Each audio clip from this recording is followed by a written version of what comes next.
Assalamualaikum warahmatullahi wabarakatuh. Perkenalkan, nama saya Putri Nurul Farhana.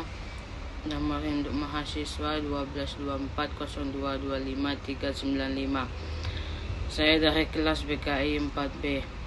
Baik, di sini saya akan menjelaskan poin yang ke-5 dan yang ke-6. Baik, slide pertama itu ada pengadaan modal. Pengadaan modal adalah proses mendapatkan modal yang dibutuhkan untuk berjalan dan berkembang bisnis. Menggunakan modal adalah proses menggunakan modal yang telah didapatkan untuk keperluan bisnis. Selanjutnya, slide yang kedua ada definisi modal dalam bahasa Indonesia mengacu pada uang atau harta benda yang digunakan sebagai pokok atau induk. Hal ini mengacu pada harta benda yang dapat digunakan untuk menghasilkan sesuatu yang menambah kekayaan dan sebagainya. Slide ketiga yaitu menurut Otoritas Jasa Keuangan atau OJK, modal adalah sejumlah dana yang digunakan untuk menjalankan kegiatan usaha. Biasanya, dana ini diperoleh perusahaan dengan menerbitkan saham, yang juga disebut sebagai modal usaha atau modal di sektor. Slide yang keempat itu ada modal. Modal adalah istilah yang erat kaitannya dengan dunia usaha, bisnis, dan perusahaan. Umumnya, modal adalah semua hal yang memberikan nilai atau manfaat kepada pemiliknya. Setiap orang yang akan memulai sebuah usaha memerlukan modal untuk kelancaran usahanya. Tanpa modal, sebuah unit bisnis mungkin tidak dapat berjalan dan berkembang. Slide yang kelima itu ada manfaat modal bagi usaha. Yang pertama itu ada sewa tempat. Jika kita memiliki usaha, tentunya kita harus memiliki tempat yang akan digunakan untuk usaha dan menghasilkan keuntungan. Yang kedua itu ada membeli bahan produksi. Dengan modal, usaha dapat memberikan bahan baku yang diperlukan untuk diproduksi. Yang ketiga ada gaji karyawan. Jika kita memiliki usaha yang besar, tentunya kita memerlukan karyawan, dan karyawan tersebut harus diberi gaji karena telah membantu kita dalam menjalankan usaha. Yang keempat itu ada simpanan. Di dalam usaha harus memiliki simpanan karena tidak selamanya usaha kita berjalan dengan lancar. Makanya di situ kita perlu memiliki simpanan untuk menjaga-jaga jika suatu saat kita membutuhkan modal lagi. Selanjutnya slide ke-6 itu ada cara mencari dan mendapatkan modal usaha. Yang pertama ada tabungan pribadi. Jika calon pembisnis sudah memiliki tabungan pribadi yang cukup, maka dapat digunakan sebagai modal usaha. Namun, pastikan bahwa tabungan pribadi cukup untuk kebutuhan bisnis dan tetap ada cadangan dana pribadi sebagai jaminan jika bisnis mengalami kesulitan keuangan. Yang kedua ada meminjam dari orang terdekat. Meminjam dari orang terdekat salah satu cara untuk mendapatkan modal usaha tanpa jaminan adalah dengan meminta bantuan keluarga atau teman dekat. Penting untuk memiliki perjanjian tertulis yang menyatakan jumlah pinjaman, jangka waktu, dan apakah ada bunga yang harus dibayarkan. Yang ketiga itu ada menjual aset. Jika memiliki aset yang tidak digunakan seperti kendaraan, rumah, atau peralatan, dapat menjualnya untuk mendapatkan modal usaha. Namun pastikan pastikan memiliki rencana bagi hasil penjualan tersebut. Yang keempat, bersama rekan bisnis. Salah satu cara untuk mendapatkan modal usaha adalah bersama rekan bisnis. Bisa mencari rekan bisnis yang memiliki modal dan bersama-sama memulai bisnis. Yang kelima, meminjam di bank. Jika memiliki rencana bisnis yang jelas dan prospektif, kita dapat mengajukan pinjaman ke bank. Namun, pastikan kita memiliki kredit yang baik dan memiliki rencana bisnis yang jelas. Yang keenam, ada berasal dari konsumen atau pre-order. Salah satu cara untuk mendapatkan modal usaha adalah dengan memulai sistem pre-order.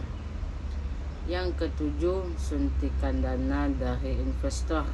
Jika memiliki rencana bisnis yang baik dan memiliki potensi pertumbuhan, kita dapat mencari investor yang tertarik untuk mendukung bisnis kita. Slide yang ketujuh itu kesalahan sederhana mengelola modal usaha. Yang pertama, ada mempekerjakan terlalu banyak orang. Mempekerjakan terlalu banyak orang dapat menyebabkan biaya gaji yang tinggi yang mungkin tidak dapat diterima oleh konsumen.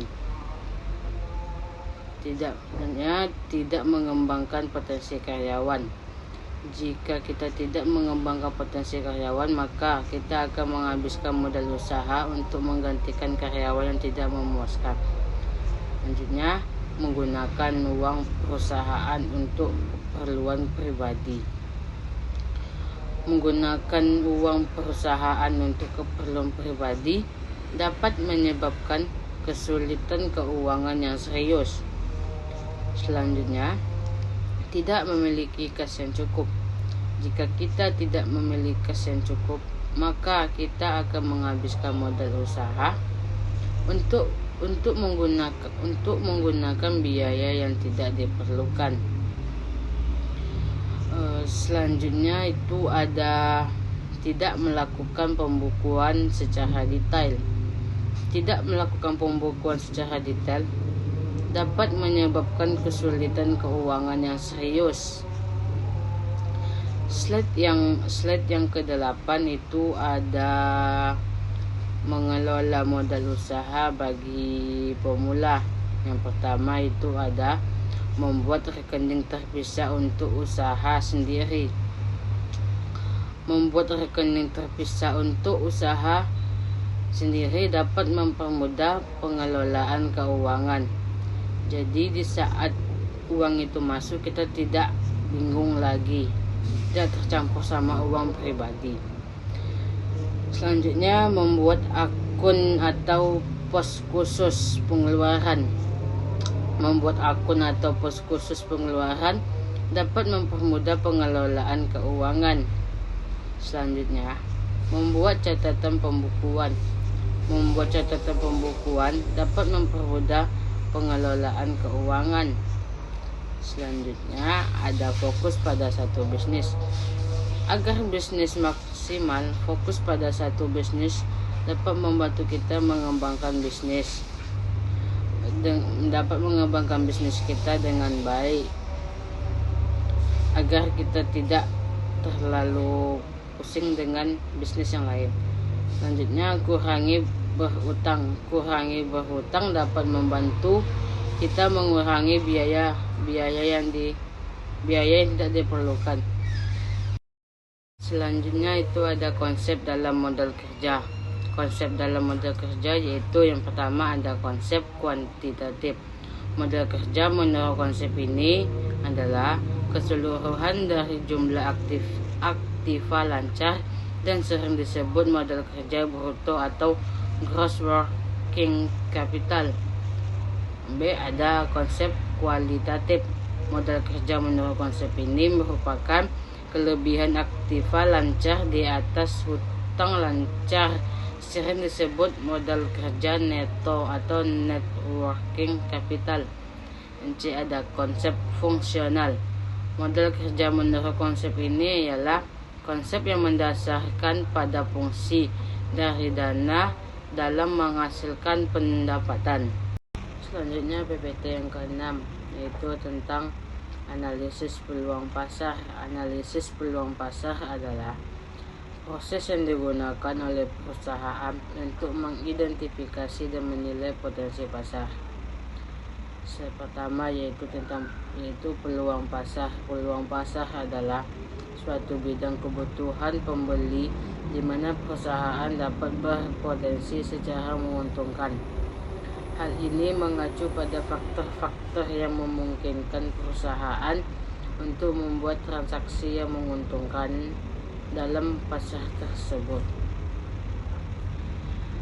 Slide yang kedua yaitu Peirce dan Robinson menjelaskan bahwa peluang pasar merupakan upaya diagnostik untuk menginterpretasikan atribut-atribut lingkungan serta perubahan yang terjadi. Hal ini mencakup faktor-faktor yang memengaruhi keadaan pasar seperti permintaan, persaingan, dan pangsa pasar.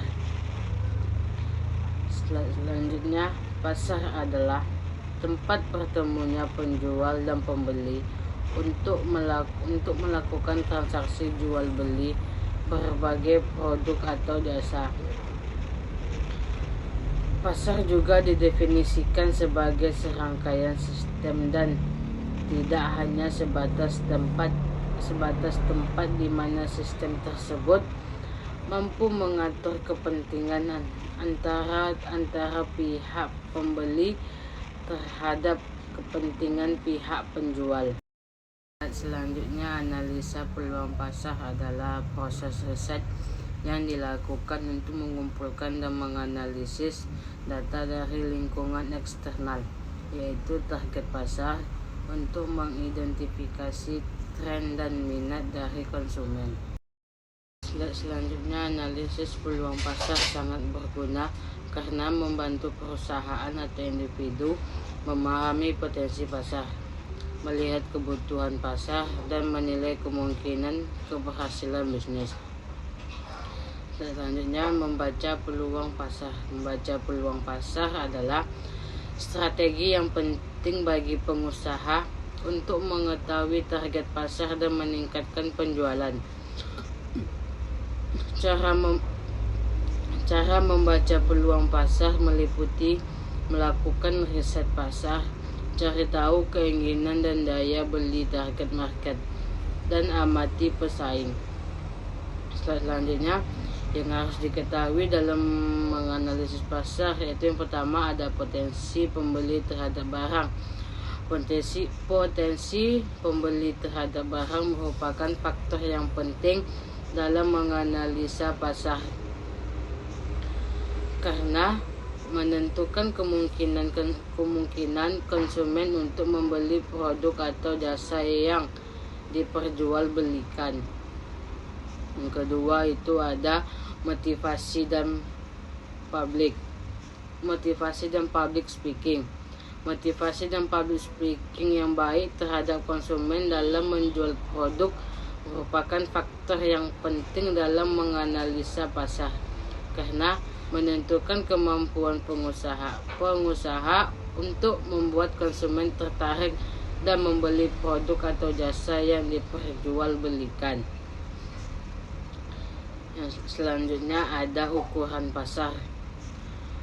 Ukuran pasar merupakan faktor yang penting dalam menganalisa pasar karena menentukan jumlah konsumen yang mungkin akan membeli produk atau jasa yang diperjualbelikan.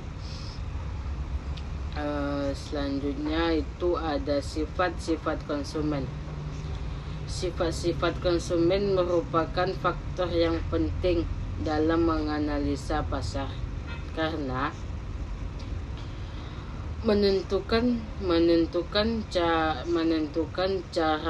karakteristik konsumen yang mungkin akan membeli produk atau jasa yang diperjualbelikan. Selanjutnya, target pasar spesifik. Target pasar spesifik merupakan faktor yang penting dalam menganalisa pasar karena menentukan kelompok konsumen yang mungkin akan membeli produk atau jasa yang diperjualbelikan.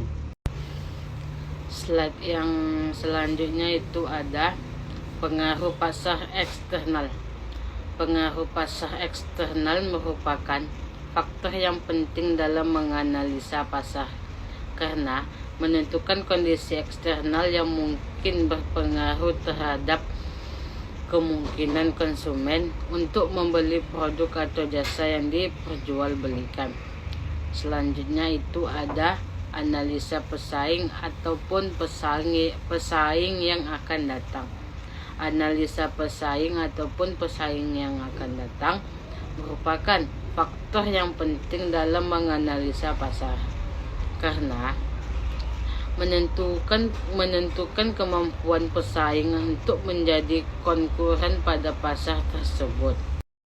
Selanjutnya ada faktor-faktor dalam analisis peluang pasar. Analisis lingkungan dan pesaing merupakan proses yang digunakan untuk mengidentifikasi faktor eksternal yang dapat mempengaruhi keberhasilan bisnis. Selanjutnya, analisis pelanggan ialah proses yang digunakan untuk mengidentifikasi kebutuhan, motivasi, dan profesi konsumen. Ada segmentasi pasar. Segmentasi pasar merupakan proses yang digunakan untuk mengidentifikasi kelompok konsumen yang memiliki karakteristik yang sama. Selanjutnya, analisis lingkungan dan pesaing merupakan bagian dari analisis pasar yang penting untuk perusahaan. Analisis lingkungan dan pesaing bertujuan untuk memahami lingkungan eksternal yang dapat berpengaruh terhadap bisnis, termasuk dinamika industri, perubahan strategi, dan dinamika persaingan. Untuk memahami peluang dan tantangan potensial dalam jangka panjang, pemasaran pertama harus memantau dan menganalisis tren yang luas dan lingkungan ke ekonomi dan sosial. Ini adalah karena faktor eksternal seperti perkembangan teknologi, globalisasi, deregulasi, privatisasi, dan pemberdayaan pelanggan yang dapat berpengaruh pada aktivitas pemasaran. Selanjutnya ada dinamika industri dan perubahan strategi. Ialah faktor yang penting untuk dipertimbangkan dalam pemasaran. Perubahan lingkungan industri seperti pendatang baru potensial, kekuatan pemasok, kekuatan pembeli, ketersediaan produk substitusi, dan kekuatan pesaing dapat memengaruhi kinerja pemasaran dan strategi pemasaran yang diterapkan oleh perusahaan. Dinamika persaingan dalam industri ialah kondisi di mana perusahaan pada pasar produk atau jasa tertentu akan memperlihatkan dengan atau tanpa terikat peraturan tertentu dalam jangka meraih pelanggannya. Slide terakhir, langkah-langkah melakukan analisa pasar. Berikut manfaatnya.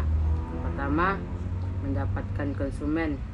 Dengan melakukan analisa pasar yang benar akan lebih mudah dalam mendapatkan konsumen karena produk yang akan dijual sudah sesuai dengan apa yang dibutuhkan oleh konsumen. Yang kedua itu ada melihat persaingan. Kita bisa mengetahui tentang kelemahan dan kelebihan pesaing dari bisnis kita sehingga kita bisa mengalahkan bisnis yang sudah ada. Yang ketiga itu ada memanfaatkan peluang. Salah satu cara memanfaatkan peluang bisnis yang ada ialah dengan membedakan produk yang sudah ada di pasaran. Kita bisa mengetahui peluang apa yang masih jarang persaingannya di prospek kedepannya baik. Yang keempat itu ada mengurangi risiko. Risiko mulai dari kegagalan kegagalan produk hingga gagal bisnis bisa dihindari.